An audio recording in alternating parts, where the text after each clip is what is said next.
1번 문제부터 한번 보도록 할 텐데요. 현재 IPv4의 확장형으로 IPv4가 가지고 있는 주소 고갈, 보안성, 이동성 지원 등의 문제점을 해결하기 위해서 개발이 된 128비트 주소 체계를 갖는 차세대 인터넷 프로토콜은 무엇인가입니다.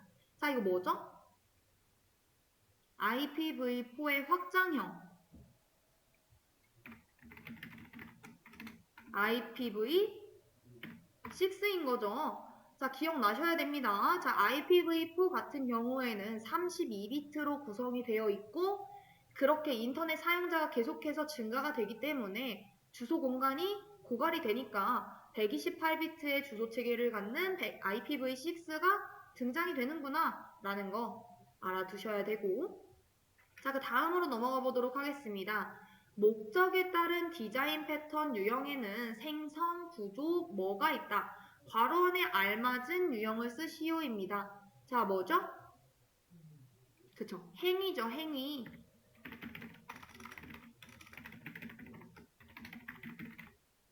자, 목적으로 세 가지가 구분이 되는 게 생성, 구조, 행위이고 범위로서 나뉘는 게 클래스, 객체 이렇게 두 가지로 나뉘게 되죠. 자, 그래서 생성이라고 하는 거는 객체 인스턴스에 이제 그 생성에 관여를 해서 클래스 정의와 객체 생성 방식을 구조화하고 캡슐화를 수행하는 패턴인 거고, 구조는 더 큰 구조를 형성할 목적으로 클래스나 객체의 조합을 다루는 패턴.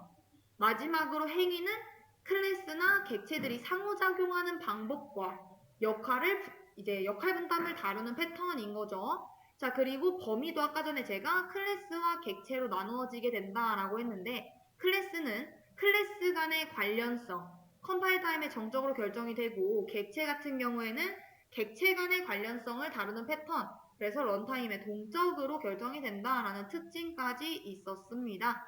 자, 그 다음 이제 3번 문제 살펴보도록 하겠습니다. 다음은 판매와 관련된 다이어그램이다. 해당 다이어그램의 명칭을 쓰시오입니다. 자, 얘 뭐죠? 그쵸. 패키지 다이어그램이죠. 자, 패키지 다이어그램이라는 거는 우리가 그림을 이제껏 다이어그램 보면서 공부를 했었어요.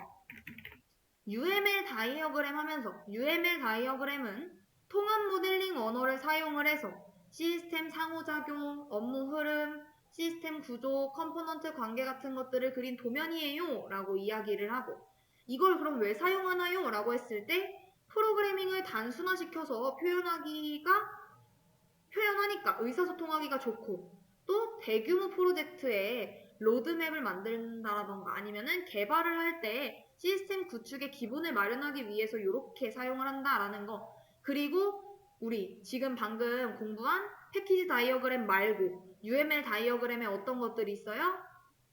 클래스 다이어그램, 객체 다이어그램, 유즈 케이스 다이어그램, 상태 다이어그램, 시퀀스 다이어그램, 활동 다이어그램, 통신 다이어그램, 컴포넌트 다이어그램, 배포 다이어그램, 이제 복합체 구조 다이어그램, 교류 개요 이제 다이어그램, 타이밍 다이어그램, 패키지 다이어그램 이런 식으로 있죠. 자, 그리고 요 패키지 다이어그램이 UML 다이어그램 안에 속한다라는 거 알아두시고, 요 폴더 모양을 보시고 난 다음에 아, 이거 패키지구나. 그리고 거기서 좀 더 추가적으로 볼 수 있는 거, 우리 스테레오 타입 표기법도 공부를 했었죠. 임포트 요거. 자, 그래서 아, 이거 패키지 다이어그램 확실하네 라고까지 알아두시면 좋겠죠. 자, 그러고 난 다음에 이제 4번으로 넘어가 보도록 하겠습니다. 데이터베이스 회복 기법 중 롤백 시 리드 언두가 모두 실행이 되는 트랜잭션 처리법으로 트랜잭션 수행 중 갱신 결과를 바로 DB에 반영하는 기법은? 그쵸? 자, 우리 회복 기법에는 로그 기반 회복 기법, 체크 포인트 회복 기법, 그리고 그림자 페이징 회복 기법, 미디어 회복 기법 이런 식으로 있었어요. 자, 그리고 우리 로그를 이용을 하는 우리 리드 언두가 모두 가능한 이 친구는 뭐예요? 바로 DB에 반영하겠다. 즉각 갱신 회복 기법인 거죠.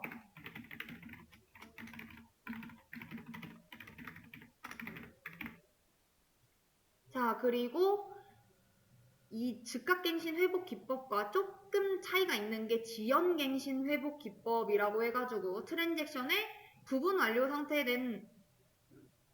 상태에서는 변경 내용을 로그 파일에만 저장을 해놨다가 이제 나중에 반영하는 그런 기법들. 그리고 체크포인트 회복 기법은 장애 발생 시에 체크포인트 검사점 이전에 처리된 트랜잭션은 회복에서 제외를 하고서는 검사점 이후에 처리된 트랜잭션은 회복 작업을 수행하는 것. 자, 그리고 그림자 페이징 회복 기법은 우리 트랜잭션이 실행이 되는 메모리상의 커런트 페이지 테이블과 하드디스크의 이제 그림자 페이지 테이블을 이용을 해가지고 바꿔나가는 그런 회복 기법이었었죠. 자, 그리고 마지막 미디어 회복 기법이 디스크 같은 비발성 저장 장치가 손상되는 장애를 대비한 회복 기법이었었습니다. 자, 그래서 즉각갱신 회복 기법 알아두셔야 되고, 자, 그 다음 5번 문제 한번 살펴보도록 하겠습니다. 자, n이 10일 때 10을 이진수로 변환하는 자바 소스 코드입니다. 자, 빈칸에 알맞은 값을 적으시오입니다. 자, 우리가 10을 이진수로 반환을 하려고 한다라고 하면 어떻게 해주면 돼요? 10을 2로 나눠서 그 나누기 몫에 해당하는 거 여기다 작성하고 얘 나머지 0이죠. 그래서 0 이렇게 작성하고 얘도 또 2로 나눠가지고 2, 2는 4 해서 얘 나머지 1 얘도 나눠가지고 나머지 0 이런 식으로 해서 1, 0, 1, 0 이런 식으로 나오는 요 출력 결과값을 이야기를 하려고 하는 건 거죠. 자, 그랬을 때 지금 어떻게 나오면 돼요? 자, 여기 반복문 여기 조건에 들어올 수 있는 거 뭐예요? 얼마만큼 반복을 해야 되는 건 거죠?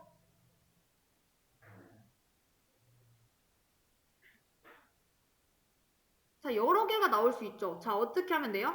우선 요 n이 10이니까 요게 0보다 클 경우에 실행을 하면 될 거고, 그게 아니다라고 하면은 이 n이라고 하는 게 1보다 크거나 같을 경우에도 상관이 없을 거고, 이것도 아니다라고 생각하면 어떻게 해주시면 돼요?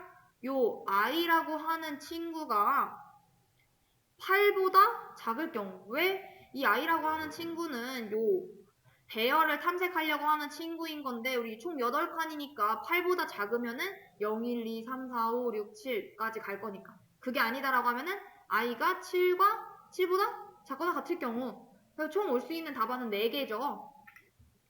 이 중에 하나를 작성하셨으면 정답인 겁니다. n이 0보다 클 경우 또는 n이 1보다 크거나 같을 경우 또는 i가 8보다 작을 경우 또는 i가 7보다 작거나 같을 경우 이런 식으로 요 4가지 중에 하나를 쓰셨으면 정답이고 이거 아예 상관없는 거 쓰셨다 하면 오답입니다. 자, 그리고 2번. 자, 오케이. 그렇게 해서 총 8번 이렇게 반복한다는 건 알겠어요. 얘 아니면은 얘가 이렇게 다 나누어 떨어질 때까지라는 거 알겠어요. 자, 그랬을 때 지금 요 A라고 하는 요 배열에 요 인덱스 번호가 처음에 i는 0이니까 0이 들어가겠죠. 자, 그리고 요거에다가 뭘 집어넣으면 되는 건 거예요?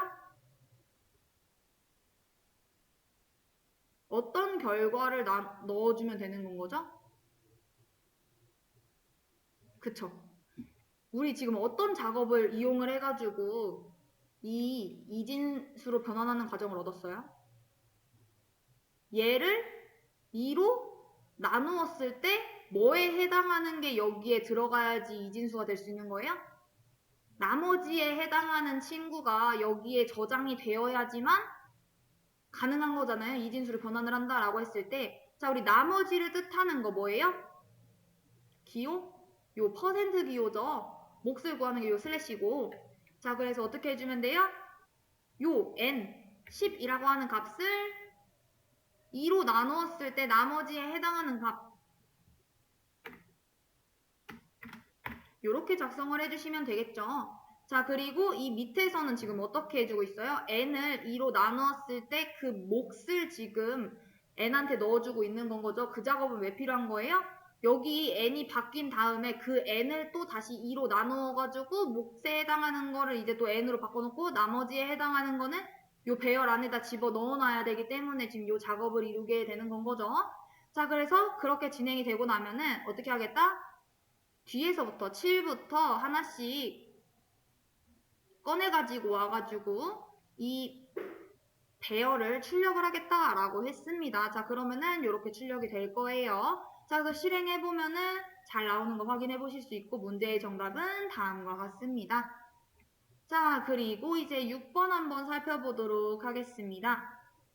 다음은 자바 소스 코드이다. 출력 결과를 보고 1, 2에 알맞은 값을 적으시오입니다. 자, 지금 이거 2차원 배열 만들겠다라는 건 거잖아요. 그쵸?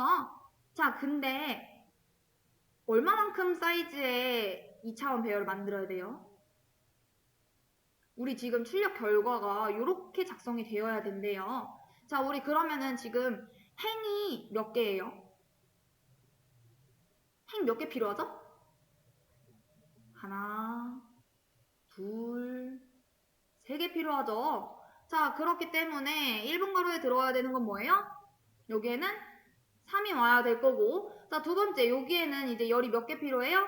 하나, 둘, 셋, 넷, 다섯 개죠. 자, 그래서 이렇게 3, 5를 작성을 하셨어도 되고, 사실 요거 아니더라도 요거 맞춰가지고 어차피 얘가 3개짜리, 5개짜리 이렇게 해서 값해서 집어넣으려고 하는 건 거구나. 이거 보고서도 푸실 수 있었던 문제였습니다. 자, 그래서 6번 문제 정답은 3 그리고 5. 자, 그리고 7번 문제 한번 살펴보도록 하겠습니다. 스니핑에 대하여 서술하시오입니다. 자, 우리 네트워크 공격 기법 하면서 뭐 스니핑이라던가 IP 스푸핑이라던가 뭐 트로이 목마라던가 이런 것들 공부했었죠. 자, 그 중에서 스니핑에 해당하는 거는 뭐예요? 스니핑. 우리 킁킁 냄새 맡다라고 했었잖아요. 자, 그래서 공격 대상에게 직접 공격하지 않고 데이터만 몰래 들여다보는 수동적 공격 기법 이런 식으로 쓰셨어도 되고 뭐 이게 아니다라고 하면은 우리들이 다른 식으로 설명한 것도 많았었잖아요. 뭐 네트워크 패킷을 엿보는 행위 이런 식으로 작성하셨어도 정답이고요. 그냥 딱 지나다니는 패킷을 가로채는 것 이런 식으로 쓰셨어도 상관없습니다. 자, 그래서 뭐 공격 수행할 때 아무것도 안 하고 있다가 지켜보고 있다가 이제 훑어보는 거 이런 식으로 생각하시면은 될 것 같아요. 자, 그래서 이런 식으로 작성해 주시면 되고 8번 문제 살펴보도록 하겠습니다. 자, IP 패킷에서 외부의 공인 IP 주소와 포트 주소에 해당하는 내부 IP 주소를 재기록하여 라우터를 통해 네트워크 트래픽을 주고받는 기술은 무엇인지 쓰시오입니다. 자, 잠깐만 8번 보기 전에 7번에 대해서 부가적인 설명 하나만 해드릴게요. 트로이 목마가 뭐였었나요? 라고 질문을 주셔서요. 자, 트로이 목마는 악성 루틴이 숨어있는 프로그램인데 겉보기에는 멀쩡한 정상 프로그램인 것처럼 보이는데 딱 그걸 실행을 하게 되면은 악성 코드를 실행하는 프로그램을 이제 우리가 트로이 목마라고 했었고 이 스니핑이랑 비슷해서 잘못 작성하신 분은 스푸핑이라고 하는 거를 잘못 작성하셨을 텐데 스푸핑은 속이다인 거죠. 우리가 스니핑이 킁킁 냄새 맡다인 것처럼 스푸핑은 속이다. 침입자가 인증된 그 컴퓨터 시스템인 것처럼 속여가지고 그 타깃 시스템의 정보를 빼내기 위해서 본인 헤더를 인증된 호스트의 IP 어드레스로 주소를 위조해가지고 타깃에 전송한 그런 공격 기법이 IP 스푸핑이었었습니다. 자, 그래서 알아두시면 될 것 같고 우리 요거 자, 요 8번 정답 뭐죠? 네트워크 주소 변환. 이거 약어로 하면 뭐예요? 그쵸, NAT죠. 네트워크 어드레스 트랜스포메이션. 자, 우리 NAT 같은 경우에는 이제 보통 사설 네트워크에 속한 여러 개의 호스트가 하나의 공인 IP 주소를 사용을 해가지고 인터넷에 접속하기 위해서 사용이 되죠. 자, 그래서 스태틱 NAT 그리고 다이나믹 NAT 이런 식으로 해서 스태틱 NAT는 사설 IP 주소하고 공인 IP 주소가 1대1로 연결되는 구성인 거고, 다이나믹 NAT는 이제 사설 IP하고 공인 IP 주소가 다대1 또는 뭐 다대다로 연결이 되어 있는 구성들을 이야기를 합니다. 자, 그래서 해당 문제의 정답은 NAT였었습니다. 자, 그리고 9번 한번 살펴보도록 하겠습니다. 자, 우리의 이중 반복문이죠. 그리고 이 문제 실제로 풀어봤었습니다. 자, 이 in 뒤에 올 수 있는 포문에서 in 뒤에 올 수 있는 세 가지 뭐예요? 반복 횟수 자리에 올 수 있는 거. 리스트, 튜플, 문자열 요 세 가지만 올 수 있죠. 자, 롤에 해당하는 거 지금 괄호 봤더니 어때요? 요 대괄호죠. 대괄호는 뭐예요? 리스트죠. 자, 그리고 얘가 뭐예요? 요 소괄호? 튜플. 얘가 세트형 집합이거나 아니면은 딕셔너리인 거고. 자, 이걸 보고서는 아, 리스트구나 생각한 다음에 아, 리스트는 여기 올 수 있지 하고 서브이라고 하는 친구가 어디를 탐색하는 거예요? 여기 탐색했다가 여기 탐색했다가 여기 탐색을 하겠죠. 자, 우선 롤의 0번째를 이제 출력을 한다라고 했으니까 뭐가 출력이 되면 되나요? 요게 출력이 되면 되겠죠. 자, 그래서 1, 2, 3 이렇게 작성해 주시고, 자, 롤에 2에 1, 자, 0, 1, 2에 얘가 지금 2번이죠. 걔의 1번이래요. 그러면은 얘가 0, 얘가 1인 거니까 7이 출력이 돼야 될 거고, 그 다음에 이제 요 반복문을 통해서 처음 서비, 여기 지금 들여쓰기가 하나 안 돼서 그런데 이중 반복문입니다. 자, 1, 2, 3을 서브이라고 하는 친구가 탐색을 했어요. 그럼 이 서브에는 지금 뭐가 들어와 있는 거예요? 리스트 1, 2, 3이 들어있게 되는 건 거죠. 자, 그리고 이 아이템이라고 하는 친구는 요 1, 2, 3을 탐색을 하게 될 겁니다. 자, 그래서 요 아이템을 출력을 해주는데 우리 프린트라고 하는 거. 파이썬에서는 AND 조건이 디폴트 값이 뭐예요? 줄바꿈으로 되어 있죠. 역슬래시엔 이스케이프 시퀀스 해가지고. 근데 얘가 지금 뭐라고 해놨어요? 띄어쓰기 없이 AND 조건 해놓은 거죠. 아무 조건도 없이. 자, 그러니까 어떻게 출력해주면 돼요? 1, 2, 3 이렇게 해주고, 그 다음에 여기서 지금 프린트 해줬으니까 얘 뭐라고 했어요? AND 조건이 디폴트로 줄바꿈이 걸려있다 라고 했었죠. 자, 그러니까 여기서 줄바꿈하고, 자, 그 다음에 이제 서비 요 4, 5라고 하는 리스트를 탐색을 할 거고, 요 서브에 4, 5가 들어오고, 이 아이템이 4 탐색하고 5 탐색할 거고, 자, 그거에 따라서 출력해주면은 4, 5 그러고 프린트 하니까 줄바꿈 이루어지고, 그 엿섭이 6, 7, 8, 9 요 리스트를 탐색을 하러 갔고, 요 그래서 섭 집어 넣었으니까 6, 7, 8, 9 해서 아이템이 6, 7, 8, 9 출력하면 되겠죠. 자, 그래서 해당 문제의 정답은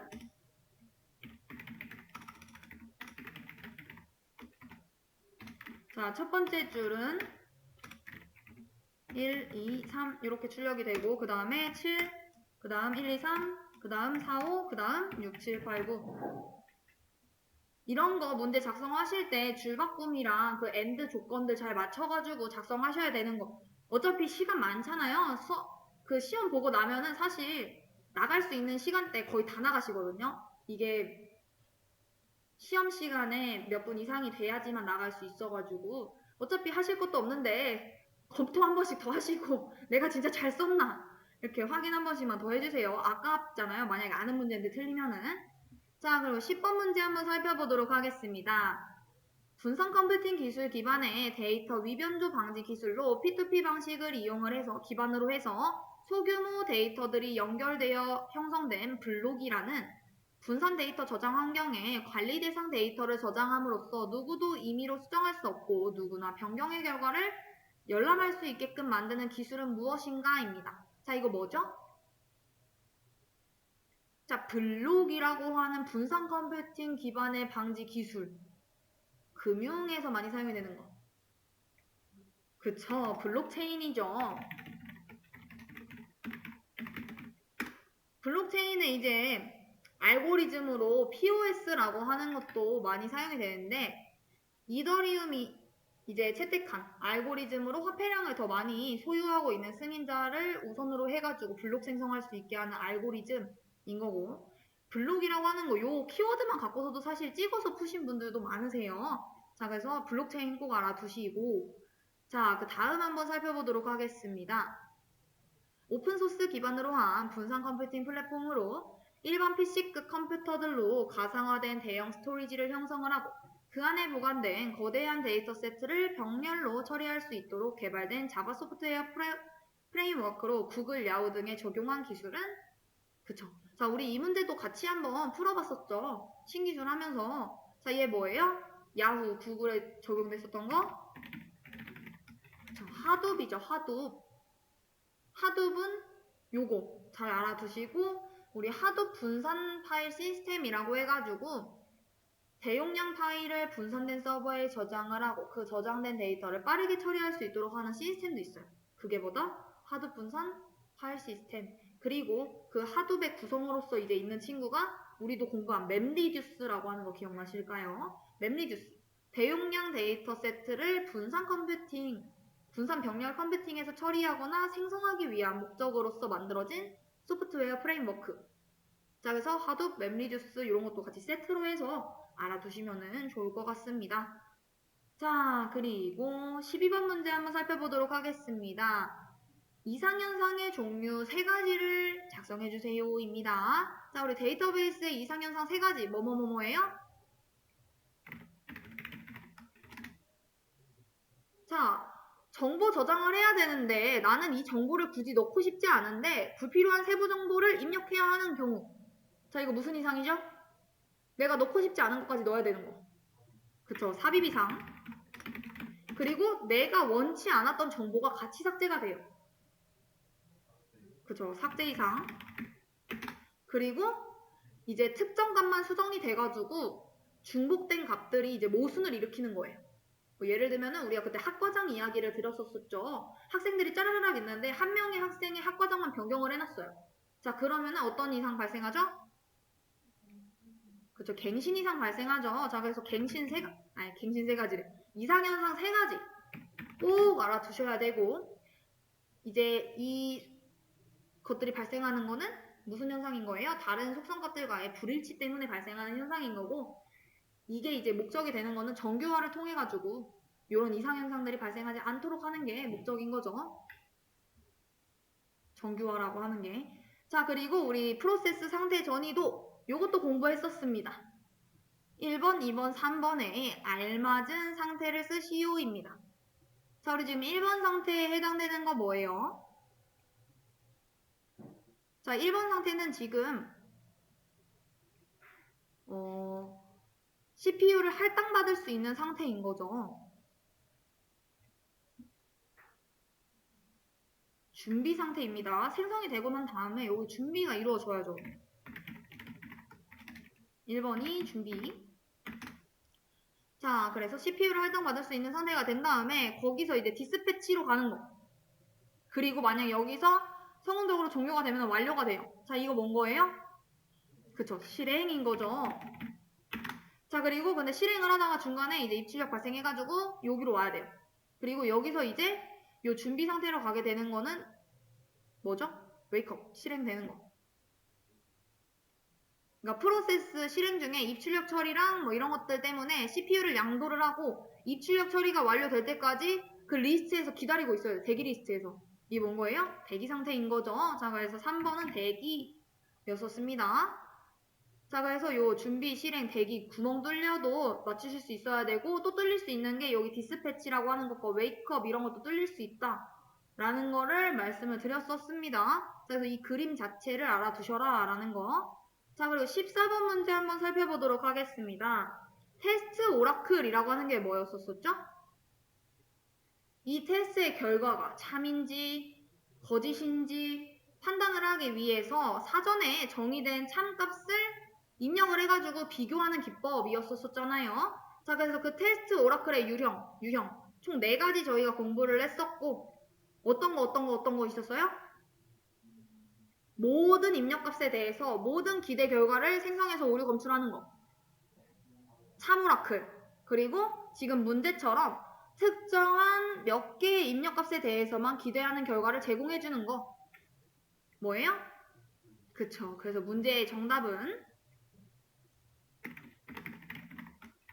샘플링 오라클이었고요. 자, 근데 이 샘플링 오라클을 하다 보니까 진짜 딱 그 특정 결과에 대해서만 제공을 해줘서 좀 별론데 개선을 좀 해줬으면 좋겠다 라고 해서 특정 입력값에 대해서는 올바른 결과를 제공을 하고 나머지 값들은 추정을 해서 처리를 하자 라고 얘기하는 게 추정 오라클, 휴리스틱 오라클인 거고, 마지막이 이제 애플리케이션에 변경이 있을 때 그 수행 전과 후에 결과값이 동일한지 확인하는 거.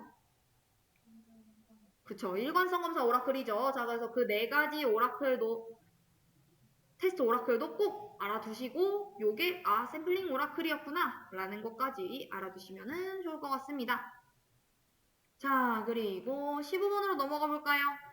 점수에 따른 성적 부여가 잘 되었는지 테스트를 하려고 한대요. 아래에 알맞는 테스트 기법은 무엇인지 쓰시오입니다.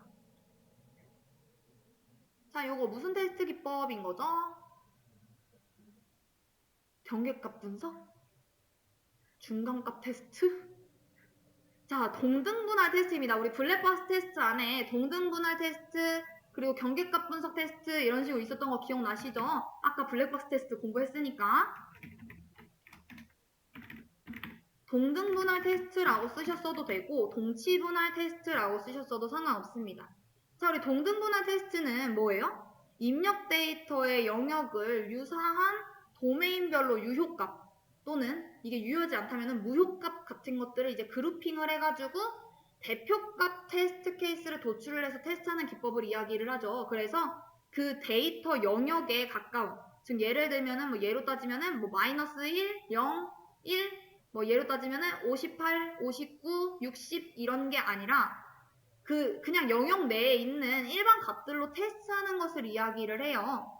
자, 근데 이거를 지금 잘 이해를 못 하시는 분들이 좀 계시는 것 같아서 한 번만 더 설명을 해보면은 동등분할이라고 생각을 해볼게요. 제가 동등분할은 그 결과가 예상이 되는 그 입력 범위로 분할을 한다. 동등한 클래스로. 그래서 그 각 범위의 대표값으로 테스트를 한다 라고 했어요. 자, 예를 들면은 우리가 수능이라고 했을 때 점수에 따라 가지고 1등급, 2등급, 3등급, 4등급 이런 식으로 등급이 나뉘잖아요. 그랬을 때 이거를 우리가 조건문을 가지고서 나눈다라고 하면은 뭐 if 90점 이상은 1등급, 뭐 if 85점 이상은 if라고 하면 안 되겠죠. 그 밑에 뭐 elif 아니면 else if 이런 식으로 해서 뭐 몇 점 이상은 2등급, 뭐 else if 해가지고 3등급, 4등급, 5등급 이런 식으로 해놓겠죠. 자, 그런 식으로 그 수능 등급을 판별을 할 수가 있는 조건문이 있다라고 했을 때 뭐 그거를 이제 입력 범위로 나누게 되면 이제 어떻게 되는 거예요? 뭐 90점 이상은 1등급. 그랬을 때 그 대표값이라고 하는 거는 그 입력 범위의 거의 중간값을 사용을 해요. 예를 들면 90으로 하면은 너무 많을 수도 있으니까 x가 4보다 작거나 같다. 4보다 x가 작거나 이러면 안 되죠? 4보다 크고 11보다 작거나 같다. 그리고 11보다 x가 크고 23보다는 작거나 같다. 하나만 더 해볼까요? 23보다 크고 x가 40보다는 작거나 같다. 이런 식으로 입력 범위가 있다라고 해볼게요. if문을 이런 식으로 만든 거죠. 자, 그랬을 때 요거는 1등급, 요거는 뭐 2등급, 요거는 3등급, 요거는 4등급 이런 식으로 배분다라고 했을게요. 자, 그랬을 때 중간값이 대표값이 된다라고 했으니까 뭐 얘는 뭐 2, 뭐 얘는 중간이 뭐 7, 뭐 얘는 뭐 13, 뭐 얘는 25 막 이런 식으로 제가 해놓을게요. 그러니까 대표값이 보통적으로는 중간값이 되긴 하는데 저처럼 이렇게 그 입력 범위 안에만 있어도 상관은 없습니다. 그냥 그 조건별로 이 해당하는 결과가 나오는지 확인을 하는 게 뭐다? 동등분할이다라는 거고, 이게 아니라 이런 똑같은 조건이 있더라고요. 그래서 4보다 작거나 같다, 4보다는 크고 12보다는 작거나 같다, 이런 식으로. 자, 근데 동등분할이 거의 중간값을 사용한다라고 했잖아요. 근데 우리가 테스트를 해보고 오류를 발생하는 걸 발견을 해보면은 웬만하면은 경계값에서 오류가 많이 발생한다라는 거예요. 왜? 우리가 요거 이상, 이하, 그리고 초과, 미만 요런 것들을 잘못 이제 인식을 해가지고 착오가 발생하는 경우가 많으니까 이 경계값을 테스트를 해보는 게 그냥 요 사이에 있는 값들보다 오류 발견하는 게 훨씬 더 낫지 않을까? 이렇게 해서 나온 게 이제 경계값 분석이라는 거예요. 이럴 때는 이제 중간값으로 확인을 하는 게 아니라 어떻게 확인을 하겠다? 4, 11, 23, 40 이런 그 초과 미만에 해당되는 그런 친구들 아니면은 그 주변 값들 있죠. 뭐 12라던가 그 근처에 있는 값들을 테스트 케이스로 사용하겠다라고 하는 게 이제 경계값 분석이라는 거예요. 그래서 얘는 지금 그 범위 내에 있는 것만 지금 확인을 하고 있는 건 거잖아요. 이 테스트 값들을 집어 넣었을 때 이 성적들이 잘 나오는지, 이 범위 내에 잘 있는지, 요거를 지금 이게 유효한 값인가, 요거를 지금 확인하고 있는 거기 때문에 얘는 지금 동치분할이 맞습니다. 동등분할 테스트가. 경계값은 뭔 거예요? 이제 뭐 0, 예상되는 결과 뭐 오류입니다. 1, 예상되는 결과 뭐 가, 뭐 60, 예상되는 결과 뭐 가가 나와야 된다. 뭐 이런 식으로 해서 그거에 맞는 테스트 결과가 나오는 게 경계값 분석. 얘는 지금 그 안에 있는 테스트들이 잘 나오는가, 유효한 값인가, 요거를 확인을 해주는 게 동등분할 테스트라는 거. 자, 그래서 요거 틀리신 분들이 많아가지고 조금 길게 설명을 해드렸고요. 자, 그 다음 보도록 하겠습니다. 자, 다음 조건을 만족하면서 학과별로 튜플 수가 얼마인지 SQL을 작성을 하시오입니다. 대소문자는 구분하지 않고 외열 조건 구문도 사용하지 않으며 그룹 바이를 사용을 해야 하고 세미콜론은 생략이 가능하다. 이때 별칭은 사용을 해야 하는데 별칭 사용 시 별칭은 작은 따옴표까지 써주셔야 됩니다. 자, 집계 함수를 사용을 해주세요 라고 되어 있습니다. 자, 이랬을 때 어떻게 작성해 주시면 돼요?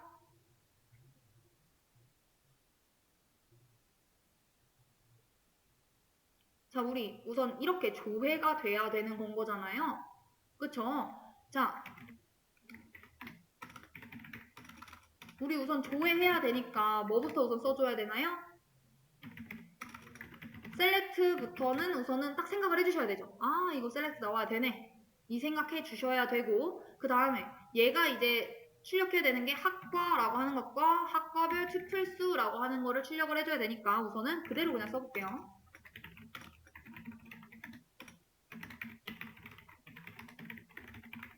그리고 프롬 뭐가 와야 돼요?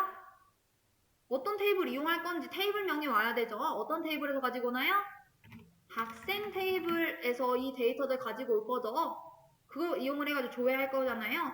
자, 그래서 학생 테이블에서 얘네들 가지고 올 거고, 자, 그룹 바이저를 사용을 해서 우리 집계함수 이용해야 되잖아요. 왜? 요거 학과별 튜플수 구해야 되니까. 그럼 뭘로 묶어야 돼요? 우리 항상 어떤 식으로 묶어요? 그룹 바이 뒤에 사용하는 거? 요거 뭐뭐 별 앞에 있는 거. 요 컬럼명을 사용을 하잖아요. 그룹 바이로 묶을 때. 그래서 나라별, 성별, 뭐 지역별 이런 식으로 하면은 뭐 지역이 되고 학과가 되고 나라가 되는 것처럼. 자, 그래서 아, 학과로 묶어야겠네 이 생각은 들고, 그래서 그룹 바이 학과 이런 식으로 해주면 되겠죠. 자, 근데 이거 실행하면은 제대로 안 나오죠. 왜? 학과별 투표수라고 하는 게 이 학생 테이블에 없잖아요. 컬럼명이. 즉 얘가 아, 별칭 작성한 거겠네. 그러면은 이 학과별 투표수는 내가 집계함수를 구해서 여기다가 작성을 하고 as 별칭을 사용을 해가지고 이용해야겠구나 라는 생각이 드시는 거죠. 자, 그래서 해보면 어떻게 하시면 되나요? 카운트 나 세려고 하는데 뭘 셀 건데? 이러면은 학과에 해당하는 그 컬럼 수 셀 거야. 이렇게 해주시면 되겠죠? 그래서 별칭에 해당하는 거 as까지 이렇게 달아주시면은 요게 정답이 됩니다. 이해되실까요? 셀렉트 학과하고 요 학과 센 그 개수 행의 수 요거를 가지고 오려고 하는데 요게 카운트 학과라고 표시가 되는 게 아니라 학과별 투플수라고 보여야 되고 얘네들 학생 테이블에서 가지고 오며 학과별로 묶은 것이기 때문에 이렇게 작성해 주시면 되겠죠. 자, 그래서 요 16번 문제 풀어봤고 17번 문제 한번 살펴보도록 하겠습니다.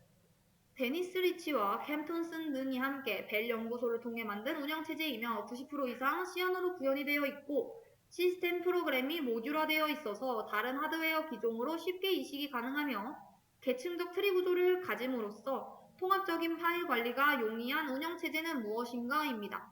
자, 이거 뭐죠? 그쵸, 유닉스죠, 유닉스.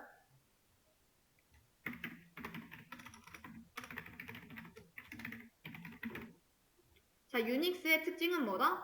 대화식 운영체제 기능을 제공을 하고 다중작업 기능도 제공을 하며 다중사용자 기능도 제공을 하고 이식성도 제공을 하고요. 계층적 트리 구조 파일 시스템도 제공을 합니다. 자, 그리고 18번 문제 한번 살펴보도록 하겠습니다.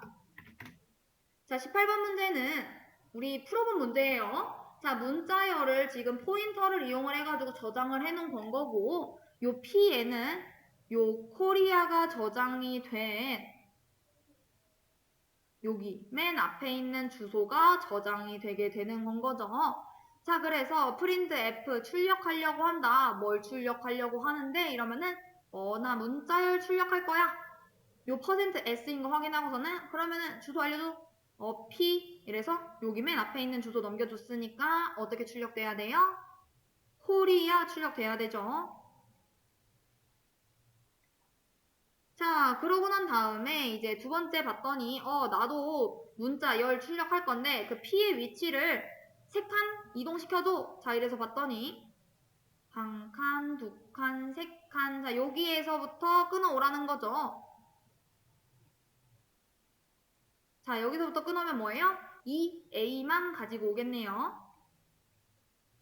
자, 그리고 그 다음에 이제 printf 출력하려고 한다 이랬더니 얘가 뭐래요? 나 문자 하나 출력할 거야. %C. 자, 그래서 그럼 어떤 문자 출력할 건데 이랬더니 그 P가 갖고 있는 거 찾아가서 그 값 가져와. P가 지금 갖고 있는 거는 여기 주소죠. K. 자, 그래서 K 출력하고 자, 그 다음에 이번에는 그 P의 주소를 3 더해가지고 찾아가. 그리고 그 문자 하나 출력할 거야. 라고 했으니까 하나, 둘, 셋 이동시키면은 여기고 요거의 값을 찾아가게 되면은 2죠, 2. 자, 그러고 난 다음에 나 문자 출력할 거야. 이랬는데 뭐 출력할 건데? 이랬더니 P가 갖고 있는 것은 뭐예요? K죠. K 더하기 2. 자, 우리 문자는 사실 뭐라고 했어요? 숫자라고 이야기를 했었죠. 그래서 우리 아스키 코드표를 살펴보게 되면은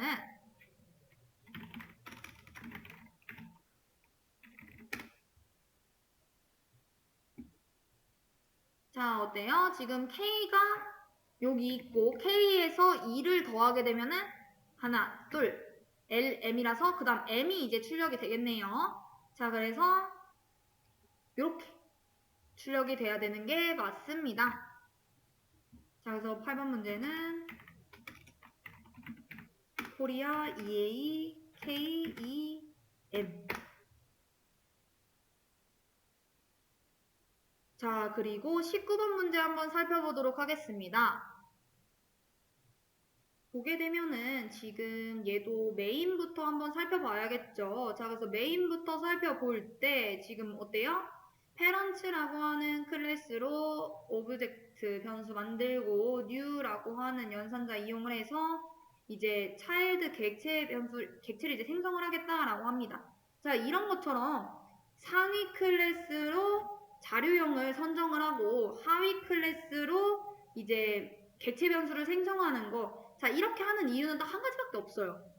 이렇게 사용하는 이유. 오버라이딩 하려고 사용하는 겁니다. 이렇게 변수 이렇게 만드는 이유는.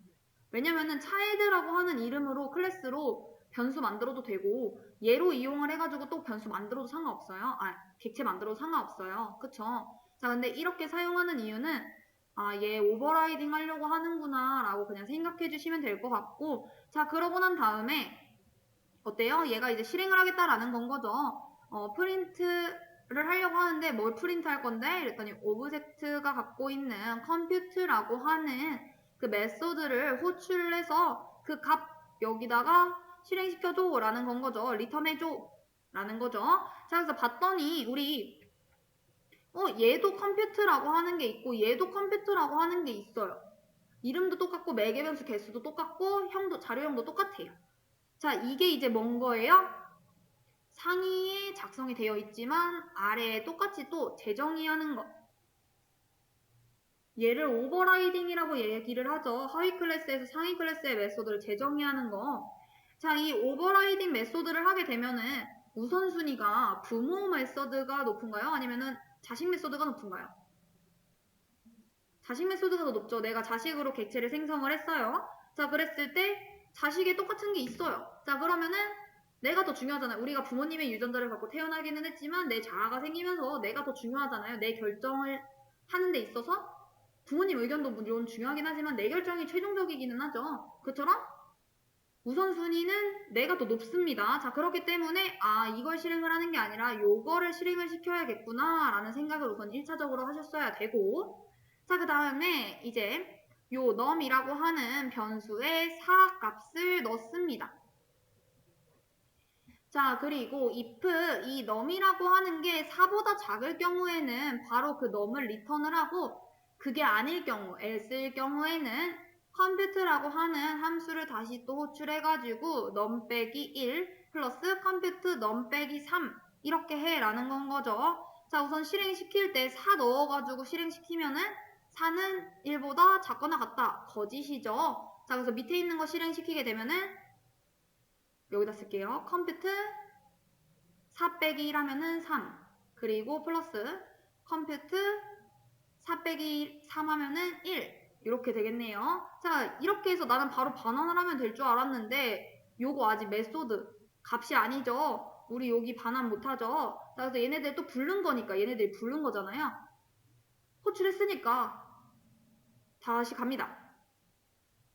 자, 얘 지금 컴퓨터라고 하는 그 메소드 호출한 다음에 3이라고 하는 그 값 집어넣어줘. 이러니까 요 넘에 지금 3이 들어가게 되고 3은 1보다 작거나 같다. 거짓이죠. 그렇기 때문에 요 밑에 있는 리턴이 또 실행이 됩니다. 그래서 얘는 이제 뭘로 변화가 되는 거예요?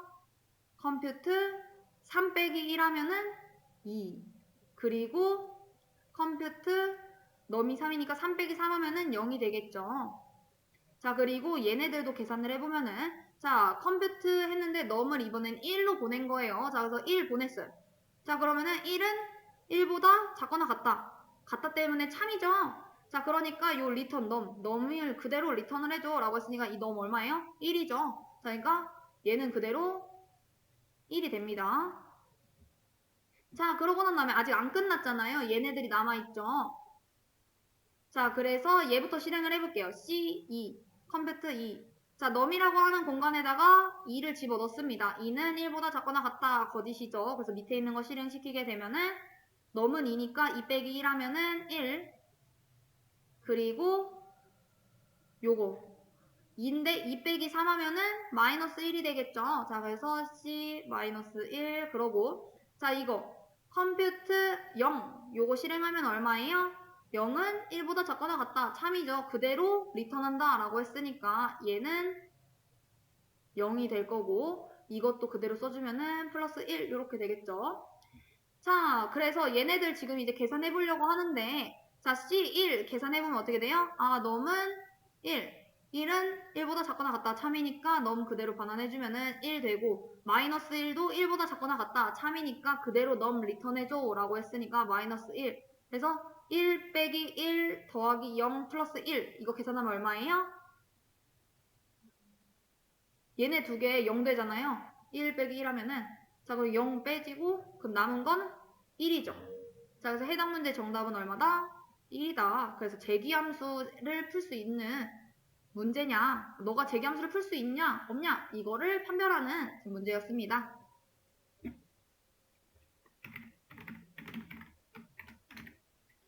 자, 그 다음 20번 문제입니다. 정보 보안에서 가용성에 대해서 서술하시오입니다.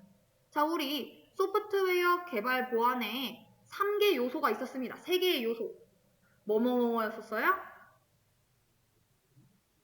기밀성, 무결성, 가용성. 이렇게 3가지인 거죠. 자, 기밀성은 뭐예요?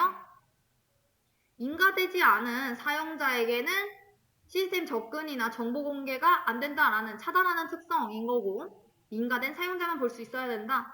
무결성은 정당한 방법을 따르지 않고 데이터가 변경될 수 없다. 즉, 인가된 사용자만 수정할 수 있다, 변경할 수 있다 라는 거. 자, 마지막 가용성은 뭐죠?